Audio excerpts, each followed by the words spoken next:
stellar panel up next. So I ask that you please join me in welcoming our guests on stage. First up, Mr. Anand Kumar, Chairman of Delhi RERA. Huge round of applause, please. And joining him, Mr. Abhijataya Kumar, Partner, Deloitte Touche, Tohmatsu India, LLP. And Mr. Pranay Kumar, Executive Director, REPL. If I could have all of our esteemed panelists on stage, please. And to moderate and to spearhead the conversation and take us through it, what promises to be a very insightful session, of course, is Mr. Prashant V. Singh, who's the editor at etnow.in and etnow.in, Swadesh. So let's tune in, ladies and gentlemen, as they unpack the potential of REITs and InVITs in democratizing real estate investment across the country. It promises to be an insightful discussion with a lot of groundbreaking takeaways. So with that, Prashant, I ask that you take it over from here. The floor is yours. While we wait on our third panelist, let's go ahead and get started. And can we have mics on stage, please? A mic for our moderator. We can do that. Excellent. Take it away, Prashant.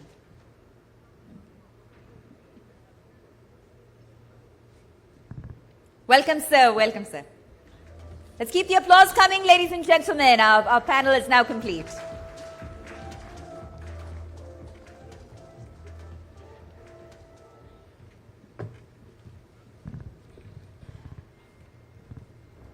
So good evening, ladies and gentlemen. A very warm welcome once again to this grand and insightful evening of etnow.in Realty Conclave and Awards 2025.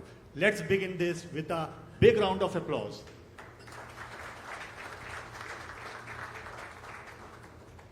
So with this amazing panel, in the next 30-40 minutes, we'll be discussing REITs and InVITs.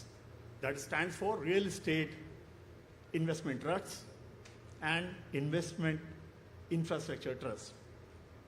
And we'll be discussing how to make these affordable and accessible to the masses. Basically, how to make them accessible to the masses. So I want to start off this conversation by giving an example of mutual funds. We all are aware that REITs and InVITs are like mutual funds.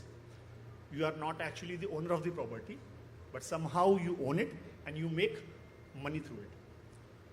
So, but when it comes to, when you compare this with the mutual fund campaigns, we saw very extensive approach, very high, very heavy campaign of mutual funds. But when it comes to REITs, don't you think that needs a bigger push from every sector, government and everything, so as to make it accessible to the masses, and how to go about it? Mr.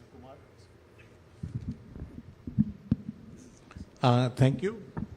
I totally agree with you that I'll call it not REIT, but the REIT and InVIT.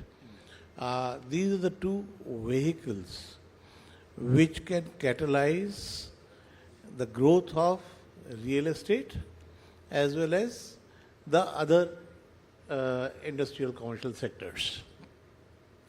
Because both these vehicles, as you said, are like mutual funds, where a person can own part of the equity, and both are regulated by SEBI. And here the small investors can also invest in the bigger projects. So there is a window for a smaller investor to be a part of a bigger project, which otherwise he or she cannot be. Now, though both these initiatives has been vogue for quite some time, but a common man does not understand this. And I'm very happy that today you have taken up this topic, because through the multiplier effect of ET Now, the message would reach the common man. How a person can be part of REIT or InVIT, what procedure has to be taken, what disclosures have to be made by the company, how it has to be understood, what are the risks involved, what are the benefits in REIT vis-a-vis InVIT, because it is both are, though comparable, still they are not comparable. Both have got advantages and disadvantages. So there is a need to create awareness about both these initiatives among the public at large, and also must explain that what are the advantages, what are the disadvantages, and what are the risks. No, I'd like to agree with Anand Kumar Saab. I think he's spot on with the entire construct. I think the key is demystification, right? You would have seen in the initial years, even the stock market per se, right? There were people, a very select few individuals within the country who were very focused on the stock market and the way the stock market would operate, and they were invested and so on. But over time, with a lot of information being available to the general masses, and then subsequently a lot of regulation coming in to protect the general investor, the participation in the stock markets has also exponentially increased, right? So if you would probably look at it 10 years ago versus today, you will find a 10x increase in the number of people who are actually invested, right? And the same goes for mutual funds. So the demystification aspect of how this is similar yet different, taking sir's words, is a very, very important tool in making this available to the, to the general masses, like you and me, for example, right? Why would I go and invest in a REIT and not in a mutual fund? I have really no reason as a general population of the country to understand that. So if we were to bring it there, and to be very honest, the concept of REIT and InVIT is not rocket science, and it's not like it's been invented yesterday. The Western world has been using this for many, many years, right? And we are stabilizing the benefits of large-scale properties, of making sure that people are able to participate in the growth and gain of a large-scale property. So I think demystification, information, taking it out to the market and letting people understand this much better will really drive growth in the sector. Okay. You mean to say it can also witness the growth like a stock market? Of course it can, because see, we are all very aware that real estate is, probably one of the largest sectors and industries within the country today, right? I mean, look at it from the amount of investment that we are getting from overseas within the country, how the trajectory of real estate has been even after COVID, right? I mean, COVID was a game changer, but look at it today as to how inventory has increased, corporate real estate is out there, rental markets are booming, residential markets are booming. So is it really necessary for me as an individual to have a corpus of X amount of money to be a part of the growth journey? That's been the traditional know-how, right? That's what we think. We go buy, we sell, we rent, and so on and so forth. But is there an alternative vehicle? Yes, of course. We have the REITs, we have the InVITs, we have these alternative vehicles available to us. So it's more a question of information and allowing people to understand that, with a limited risk, with limited exposure, how can they be a part of this really stupendous growth journey? Mr. Pranay Kumar. Very interesting point is there. When you compare mutual fund, you started the comparison of mutual fund. Mutual fund were launched in this country in 1988, and it took almost 20 years to reach around 7.2, 7.3 trillion rupees. It is the same size what REIT and InVIT are today. So 20 years they took to reach that number. Yes, it's okay. If we talk about REIT and InVIT, 2014 it was launched to start, but the first scheme came in 2019. But if we start from 2019 to now, what it has achieved is really phenomenal. While awareness is required, but the expectation, I know that when India is doing great and we talk about Viksit Bharat, we everywhere expect things will happen. Right. So other than that, it's really doing very well. Apart from it, awareness like this, the forum will definitely create that interest. And mutual fund, it covers your different spectrum of economy. It is not limited to only real estate. REIT is limited to real estate. Naturally, size will be different always. When you talk about manufacturing, you talk about other areas, everything is included in mutual fund. Do you think we need to reduce the ticket size? Reduce? Ticket size? I mean, the minimum amount to invest in one can invest. No, minimum amount in REIT has already come to 10,000. That is not making much difference. SM REIT is more a special product, where it is 25 lakh because people can take, 10 lakh now, 25 to 10 lakh it has come. So where people can take investment in specific assets. So they are for a specific category of people. That is different. I don't think the size also is going to create that difference. Okay. Particularly the government has taken recently a decision, particularly that mutual fund has been allowed by SEBI to invest in REIT. It is a eureka moment for REIT and InVIT. And you will find the difference coming. I was making a back of the envelope calculation. If you take pure equity fund, 25 lakh crore is that investment. 10% of it is 2.5 lakh crore. Another 2.5 lakh crore, 10%. If it just comes because of this regulatory change, think of it, 30% growth, 40%. If you talk about REIT only, it's hardly 1.86 lakh crore. So almost 100% growth may come overnight. Yes. That is the type of eureka moment which is coming. So apart from awareness, regulatory push, etc., will definitely help. Okay. So you spoke about the stock market. You also spoke about the stock market. So assets under management of mutual funds has shown an exponential growth of 600% in 2015 May to now 2025 May. So despite being Viksit Bharat, Pragati projects, Gati Shakti, everything, when it comes to InVITs, people are not aware that we can invest even in power transmission lines. A layman can even invest in power transmission lines, roads, transports. So I want to start again with Mr. Kumar. What's your take on this? How Let to me attract the masses? Okay, let me first answer your question, whether the size of the REIT, the smaller REITs should be allowed or not. Today, when you talk about the REIT size, it's regulation by SEBI. Perfectly fine. But now we have to also see and act on a smaller mechanism, a mechanism of a smaller size, because if you see properties in Delhi, they run into crores. And the commercial space which people buy. And people cannot buy indivisible, unlockable space. There's always a risk. So can we think of a new model where the REIT thing is implemented at a smaller level? Maybe it can be regulated by RERA or some other organization, not SEBI, because otherwise it will be it will be cumbersome. But definitely there is a case where people should be allowed to invest in the larger property, and they should be assured of what they are getting. Okay. Number one. Second thing you talked about, that InVITs and an investment in infrastructure sector, whether it's the power lines or whether it's roads or other places. Yes, there are models of InVIT which have been successful. There has been cases of REIT which have been successful.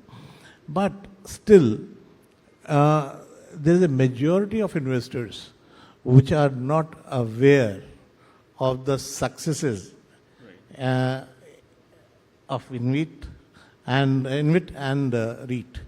So the successful models should be brought out. They should be told how the investors have benefited in it.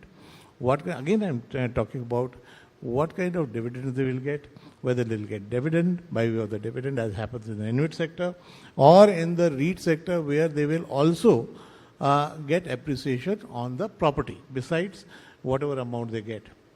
And also that about the regulatory thing, that 90% of the things would be flow as dividend and rest of they can keep REIT, etc. So this finer points, the fine print, what we call, should be known to the investors. So, and then only, once the success stories are out, when people understand the fine print, I'm sure the investment would increase.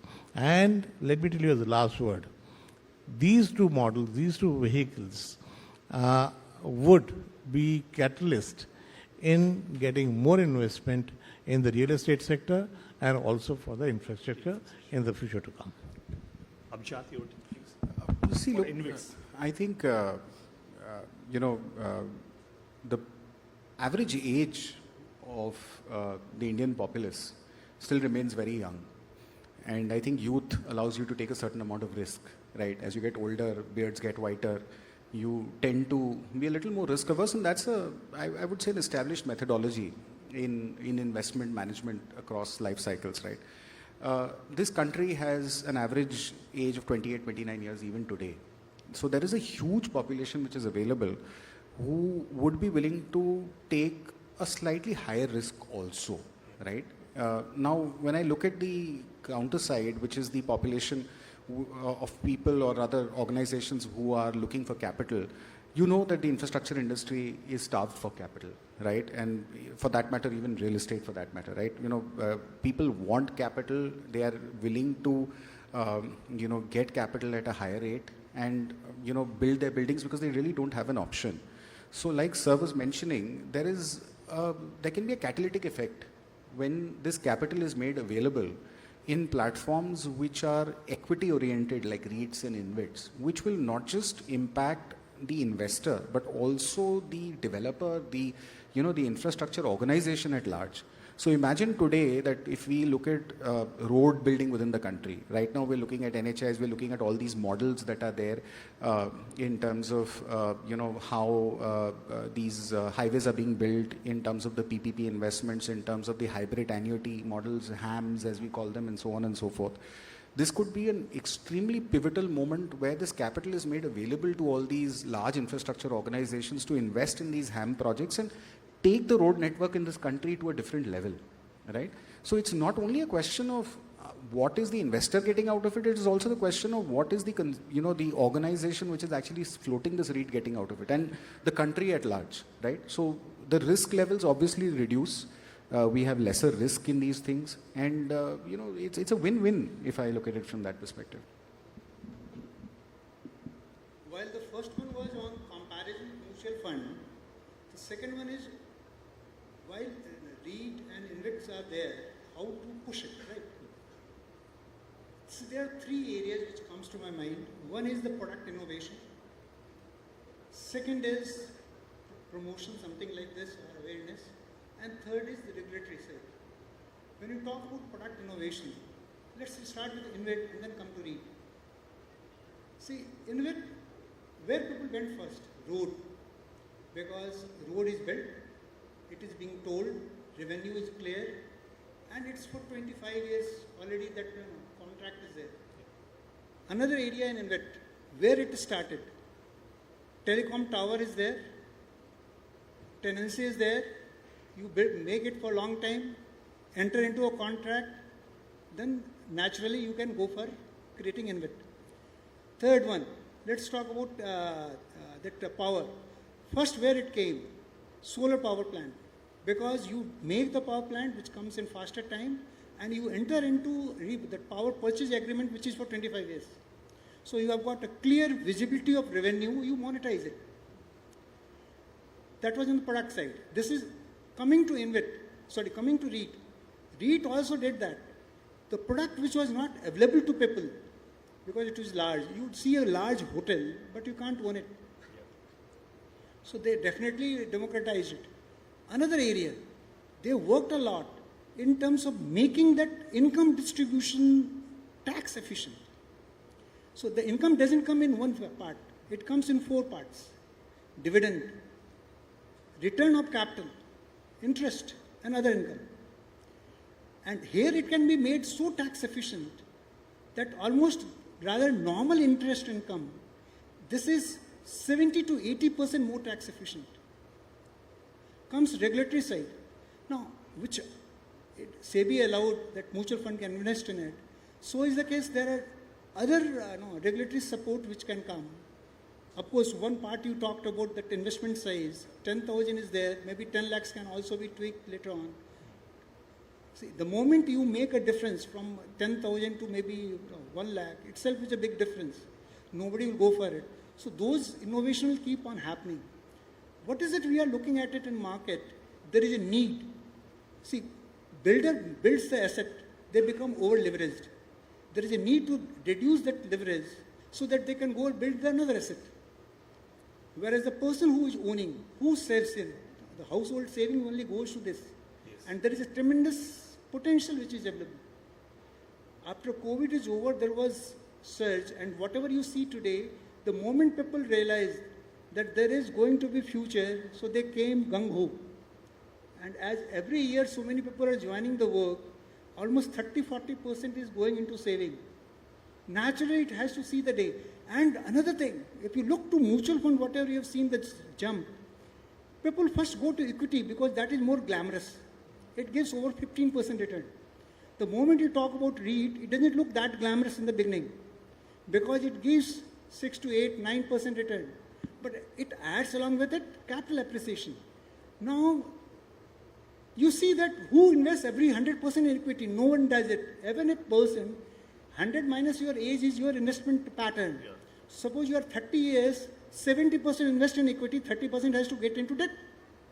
This 30% will go where? Which is more tax efficient. So it has to get into REIT. There is no other choice. So even if you see whatever has come to mutual fund, even if you invest in mutual fund, they will invest in REIT. This is my 100% what you call prediction, which is going to happen. So awareness will definitely help, but the market demand itself will pull it. So taxation will 100% give the boost, right? Taxation will give the boost. So any challenges that you have witnessed so far while implementing these? I mean, so I spoke about the changing the model also. You spoke about the about many aspects of it, like taxation.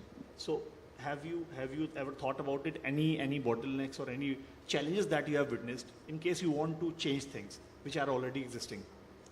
See, challenges when we think about that to promote REIT, InVIT in the market, there are three broader challenges. One is increasing cost of construction. Because what you build an asset today, tomorrow the cost is different. So if you buy an asset, the cost goes up next year. Second is the interest rate volatility. Because you are taking a fixed income thought process, you are going to, and tomorrow that interest rate falls, is your return going to fall? So that fear may come. And third is regulatory aspect. Mutual fund, initially there was an inhibition for people to come in.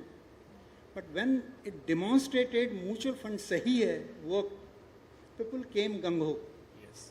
So that Eureka moment has to come. Now coming to the first one, increasing price. InVIT faced this challenge. Solar plant, you know that per megawatt the cost was falling. So today you are investing in something. So in that interest income for 25 years of repurchase agreement was there. So that interest will come, but you know that no capital appreciation will come because the cost is going to fall. So naturally you realize that there is no other incentive. So it is pure interest which was working out there. But if you come there for road or others, this problem didn't come because construction cost went up. So people realize that my capital appreciation, something is happening. But the InVIT doesn't have that flavor yet because there is no market rate available but for the cost of construction itself. But when you come to real estate, it has tremendous potential. You know why? One side, when you make an investment, when you monetize it, operational assets are giving you almost double the money than what you have constructed for. If you look to REIT, the assets which have gone for monetization, the construction cost, the people who are there in the audience, they know. Say affordable construction, 2,000, 2,500 rupees. If we talk about commercial construction, 3,000, 3,500 rupees per square feet I'm talking about.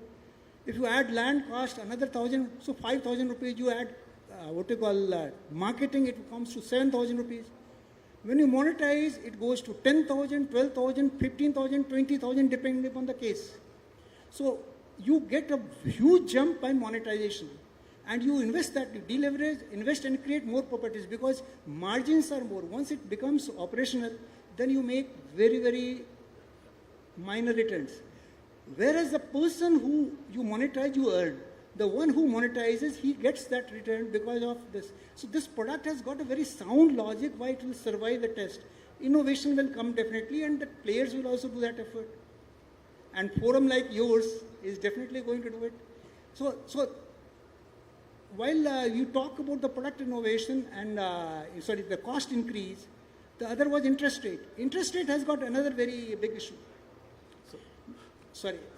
Sir spoke about the model of fixed benefits, and to talk about more and more so that people should know that what benefits people have availed in the past, so that others can also come and invest. So do you propose any FD-like model for REITs? No. They are different products and they are not comparable. If you talk about mutual fund, there you depend on somebody else's performance. You are a strategist. Due to strategy, you'll make money. InVIT, you depend on the government. You depend on the concessions you are getting. You depend on the period on which you get. In the real estate, you know what you're getting, and you also know that your property would appreciate. Now, the rate of return on your investment can vary.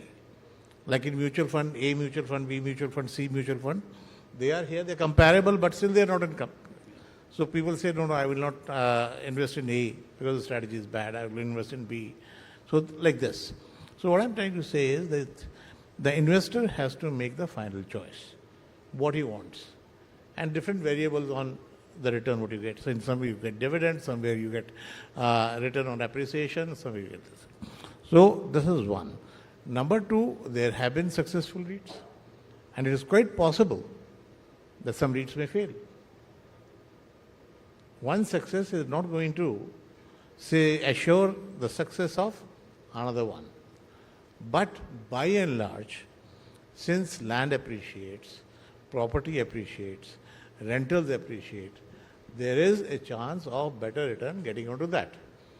Coming onto the taxes. Today, both on REIT and InVIT, income is the dividends are taxable.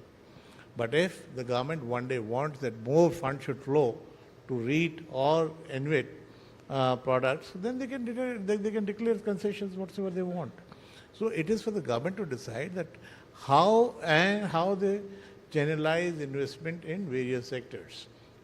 And lastly, I would say that yes, it is the duty of vehicles like ET now to tell public at large that what are different products and vehicles available for this investment, what are the risks they run in their investment, and what kind of benefits or appreciation they can get on that. And the last one is that, as I said about the smaller kind of REITs, that yes, the REIT regulated by CB, InVITs regulated by CB, they are all there. But we have to learn from these models, success of these models, and also try to invent new products, maybe on the similar lines, maybe differently regulated, so that investments at a smaller scale, on a smaller size, can also come in. Abhijat, your quick take on taxation. So look, taxation is a reality in this country, right? We are not, the government needs money. Let's be very, very honest about that. Taxation is not going to go away tomorrow, and like sir was mentioning, it's a question of demand and supply. If we want that money to flow in, we want people to invest more in these infrastructure trusts and help in nation growth. And there is a cost-benefit analysis which is done by the government, and they come up with a policy, so be it. But even without any such benefit right now, let's look at the upside that an investor has, right? And I can not stress enough on the aspect of demystification, right? More people get to realize that these are stable instruments. These are instruments which is going to provide them with the right return on the money that they have been providing. Taxation is not really going to determine too much in terms of the amount of money which is coming in, right? Mutual funds are taxed. I mean, your gains, capital gains are there anyway, right? Is it hampering anything? I mean, you yourself said that you've seen a 600% increase. So it's very possible here as well. Tax is not going to be a game changer in terms of, at least in my humble opinion, it's not going to be a game changer. So I think amazing insights by all the esteemed panelists. We can go on and on, but the time is finite. We are running out of time. Thank you so much to all the panelists, and thank you so much, audience, for all your support. Thank you so much.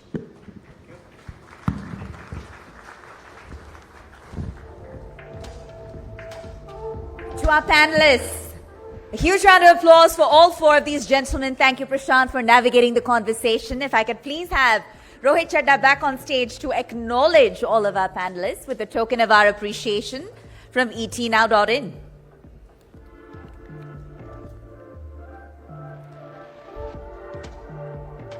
Pranay, Abhijataya, Anand, thank you so much for being here, gentlemen. A quick photo op to capture the moment here at the etnow.in Realty Conclave and Awards 2025.